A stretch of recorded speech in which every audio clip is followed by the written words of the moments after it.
My name is Beryl, 73, once B. I.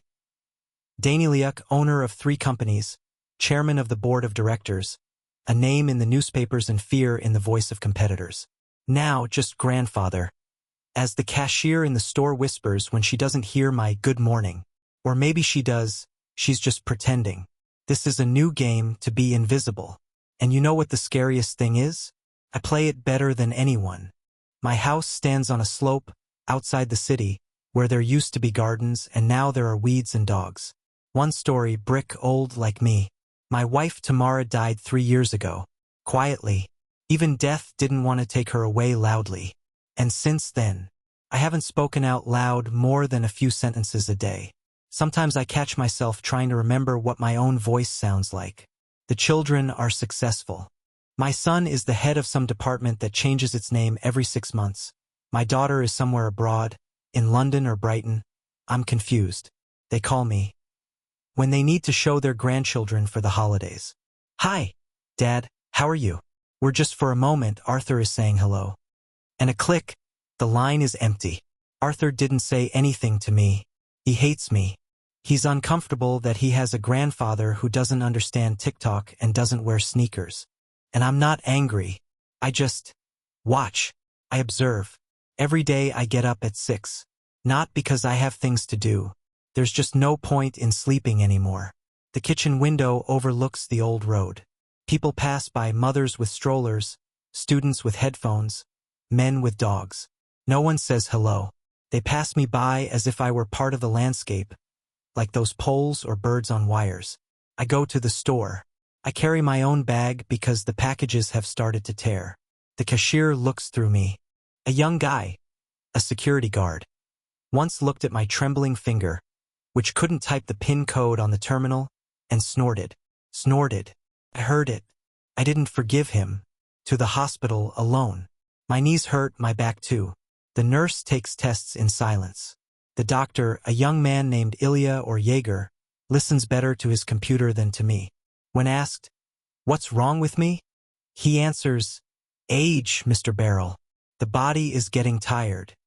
How convenient. To write everything off as old age, like on a shelf with unnecessary things. My daily routine is silence. It's a kettle that beeps for too long because I forget to turn it off. It's an old newspaper that I read over and over again. This is a TV where voices sound brighter than my own thoughts. But there are things that rot not on the outside. On the inside, it starts with small things, a forgotten birthday, an empty mailbox, a salesperson's gaze that switches from you to you, and then understanding, the realization that you are not just not needed, you are superfluous, erased, written off. I didn't cry, I didn't get angry, but inside, something thickened, slowly, like thick honey. No, not anger, not even resentment. It was deeper. It was memory. I was taught to endure, and I learned to remember. On my desk is a notebook, old, leather. In it I began to record. Observations, not thoughts, no, just facts. Who said what when they neglected how they looked. Date, name, situation, calmly, without emotions. This is not paranoia. This is order. Sometimes I look at my yard, where we once grilled kebabs with friends, where my son first told me, "You are a hero." Now nettles are growing. I sit on a bench, and in my head a phrase that comes back from the past like an old record is heard more and more often. A person is not age. It is memory. And I remember everything. There are things that are remembered not because they were bright, but because they became a part of you. They don't disappear. They are you. I started in the 90s. With nothing. No uncle in the ministry or a godfather general. There were only 2 hands, a leather jacket, and stupid stubbornness. First, the auto parts trade. Then, logistics. Later, real business. Warehouses, personnel, contracts, courts. Real business. Not the one that exists now, where everything is based on Instagram and smiles. I wasn't good, but I was fair.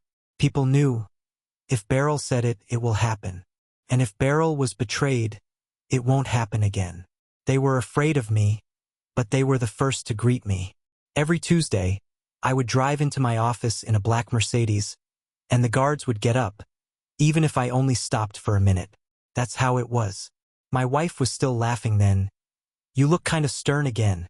People think you have a heart of stone." I smiled and stroked her hair. "Your heart is soft, but you must be steel on the outside." My children grew up in abundance. None of them knew what hunger or cold apartments were. My son went to a private school. I took my daughter to tutors. I wanted them to have everything I didn't have, and they got it. But now I look at them and I don't see gratitude. No. What's more, I didn't expect gratitude. I see fatigue. They are ashamed that I'm still here, that my clothes aren't fashionable, that I'm not in the mood. I remember one moment, about 15 years ago. We were sitting as a family at a big table. I raised my glass and said, "I thank you for everything I have, because the meaning of my life is you." Everyone clapped. My daughter even shed a tear. And now, they don't even remember those evenings. I'm not perfect. I had enemies. I made mistakes.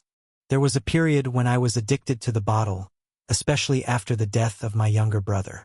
Then I lived in my office for 2 months so as not to snap at my children. But I came back. I became stronger. There was another period when I almost sold everything. The business began to be pressured.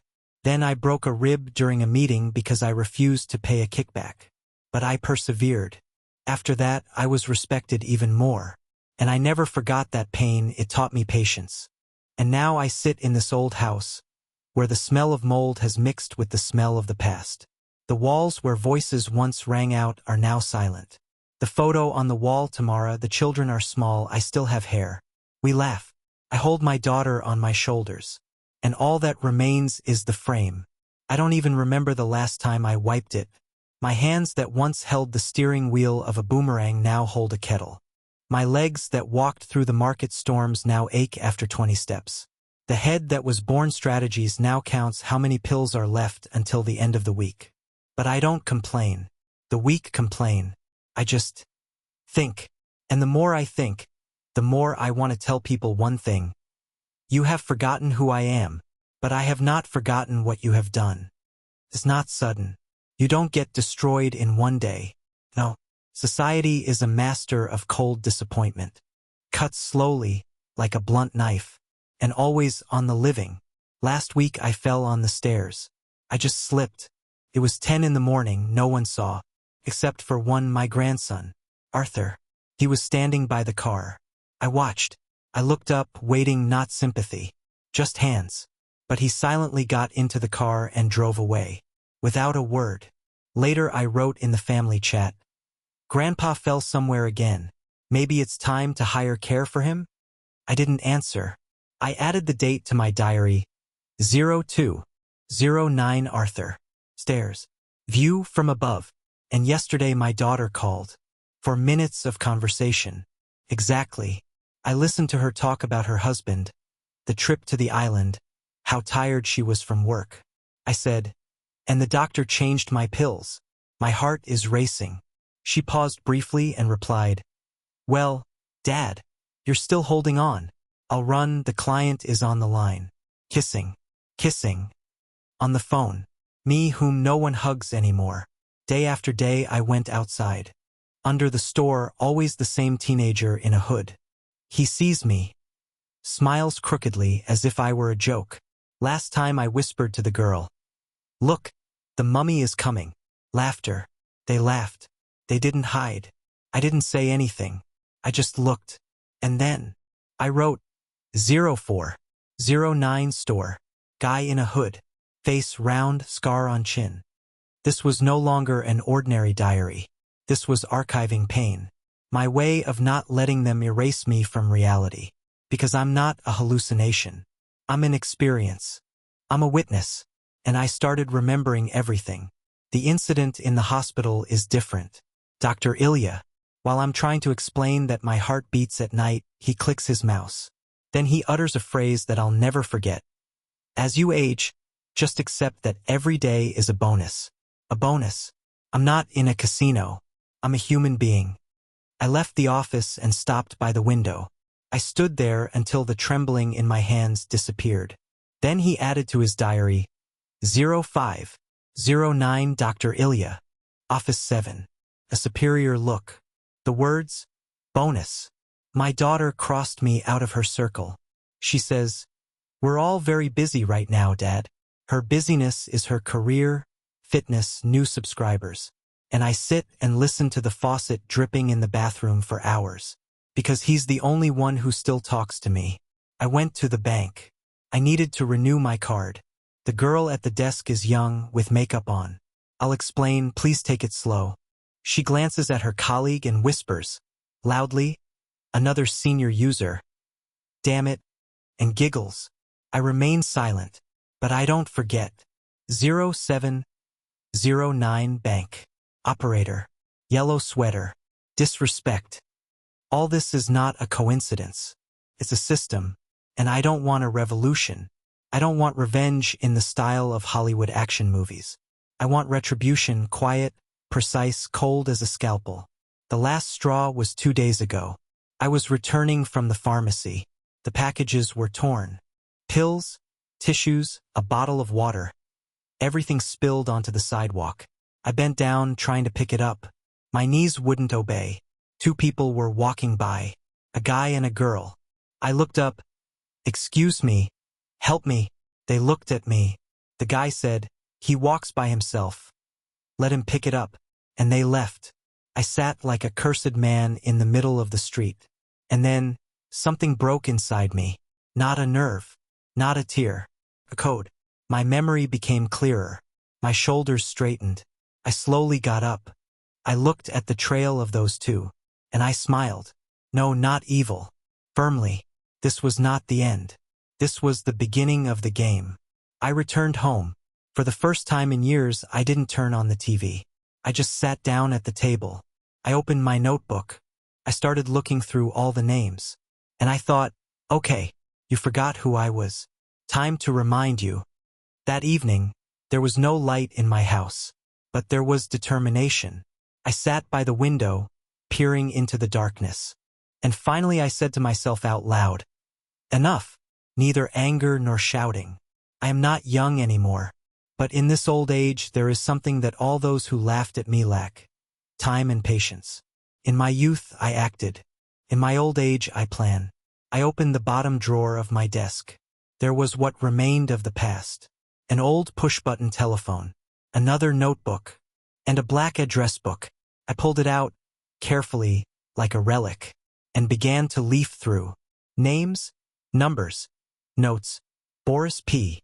IT, security systems, Kucker, logistics, dark paths, Svyatoslav lawyer, when necessary without noise. These were not friends. These were contacts. Are you still alive? I muttered, and dialed the first number. The voice on the other end was silent for a long time.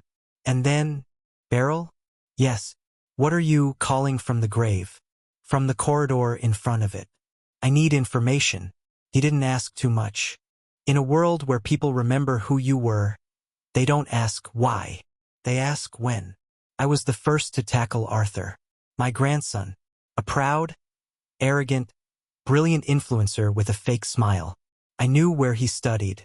I knew where he worked. And I knew he had a secret. I got his photo from the club, where he behaved completely differently than he presents himself on social networks in one day. An IT guy I knew hacked his private page. I didn't blackmail him. I just made a fake account and started spreading the truth. Slowly. Through acquaintances. Through accidental comments. His brand began to crack. Not fatally. But it hurt. Next, Ilya the doctor. Through old Kucker, I found out that he took money for accelerated diagnoses. He would write out bypass diagnoses to patients who paid to avoid the military registration and enlistment office. I simply sent an anonymous letter to the relevant structures. With all the data and a copy of the medical history, everything looked like a merger from the inside. Then the girl from the bank. Everything was more subtle here. I recorded the conversation, arranged so that she would say offensive things out loud. Then I sent her to the main office. As a caring client. 2 weeks later, she was no longer working there. Her place was taken by another, a polite, gray-haired man. I did not ruin fate. I corrected karma. Each of them thought that he was untouchable because the world is young, fast, cruel. But there are those who sit in the shadows, remember, and act. Without a fuss. What about my children? They got theirs too. I threw a few facts about the suspicious activity of my daughter's husband, photos, correspondence. Her family began to crack. Not out of hatred, but out of the truth. She saw in him what she didn't want to see. Her son lost the trust of his team because of an anonymous investigation into his projects. Everything was based on real things. Someone just told them where to look. They thought it was coincidence. And I was sitting by the window with a cup of tea and listening to the wind blowing. I never wanted evil. I wanted them to understand that every contempt is not in vain, that indifference is not just a sin. It is an echo which is bound to return. And now, something has changed. I was no longer the one who is forgotten. The silence in my house is no longer emptiness. It is the calm of a wolf that does not roar because it has already bitten. Taking away a person's money is not a punishment. Taking away their confidence is something else. All my actions were like threads. I used them to stitch together a canvas on which every stain, every crack looked like a coincidence. But I knew what I was doing, because I'm not just an old man. I'm a former strategist. It took me only one evening to build a full-fledged model, a map of the connections of my children, grandchildren, doctor, acquaintances. What was once a scheme for logistics has now become a psychological map of influence. It all started with something banal. I activated an old SIM card, to which only I had access. Through it, a channel for sending anonymous information, an application for editing documents. I created fake reports, data, correspondence. Not fake, exaggerated, distorted, but based on the real. Direct hit goal 1. Son, I knew that he had a rival at work, a younger, ambitious one. They have been waging a secret war for a long time. I anonymously leaked data that indicated errors in my son's reports. Not critical ones, but ones that undermined his authority. Everyone presented it as an inside leak. The result? He began to doubt him. His partners began to ask questions. Trust is what power is based on. And he lost it. Direct hit goal 2. Daughter, her family seemed impeccable, until I hinted to her that her husband had a spare account. Through a pseudo-psychologist, my former acquaintance, she received anonymous consultation. They say, if there are suspicions, it is worth looking. And she found, not betrayal, but correspondence that called the marriage into question. She herself started digging, and she cooled down. To him, to everything, and then to me, because she began to look for support in me. And I did not give her. I simply remained silent, like they used to. Direct hit goal 3. Arthur is too self-confident. He lived for show, but he had cracks in his foundation. I made people, not myself, see these cracks. I threw up evidence that he was buying followers. His pages were under a microscope, haters, competitors, automatic algorithms. 2 weeks later, his brand fell. Not to the bottom, but enough for him to ask for advice for the first time.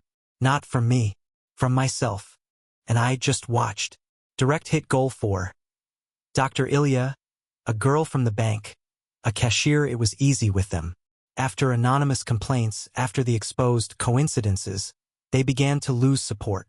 An invisible presence appeared in their lives that they could not identify. Perhaps they will never identify again. But they felt that they were no longer superior. Briefcase preparation. My actions are not chaos.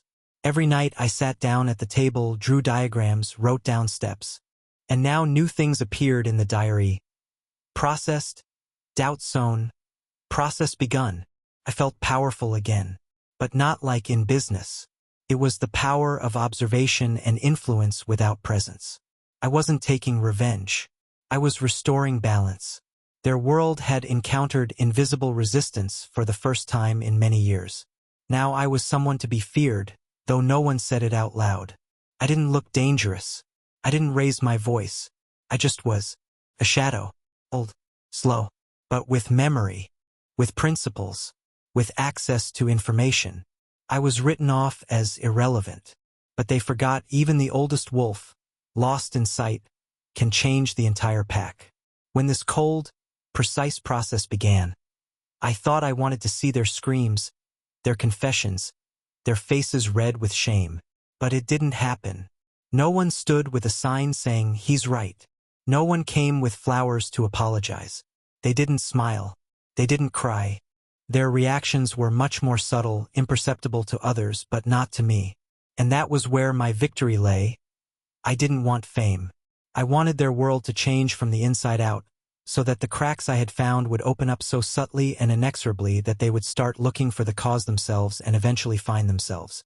My son went through months of nervous conversations, checks, inquiries. His respect at work was shaken. People who had previously asked him for advice began to doubt him. Among his colleagues, there were those who patted him on the back with ulterior motives. He called me, but his voice was dry and short. I answered with one word and hung up. Not because I wanted pain, but because I needed to hear a real question in his voice, not to me but to myself. He didn't formulate it. My daughter suffered differently. Doubts in her personal life began a chain of questions she had never asked before. Her view of me became different, not because of my cold ruthlessness, but because she felt the emptiness she had created herself. She would come over sometimes in the evenings, sit on the couch, and stare out the window for a long time. We sat side by side, not touching. Her heart was clear, but her pride didn't allow her to be the first to apologize. And this lesson came through pain, as it often does, late and transparent. The grandson, Arthur, lost some of his resounding brilliance at that time. His pages were filled with comments, accusations. He lost several sponsors. But most importantly, he found within himself for the first time a mixture of shame and interest. Who am I without all this? He began to look at the people around him differently. I received only a few lines from him. "Grandpa, maybe we can talk?" And that was enough. Not to punish him, to bring me back from the shadows. The bank, the doctor, the cashier, those who had once laughed mirrors appeared in their lives. At first they saw only a split, cause and effect. Then, their own participation. Some lost their jobs, some received a reprimand, some lost clients. Isolation from society turned out not to be a privilege of youth, but a trap for those who thought that it was easy to push someone out of life. My revenge was not a cruel destruction. It did not burn down houses.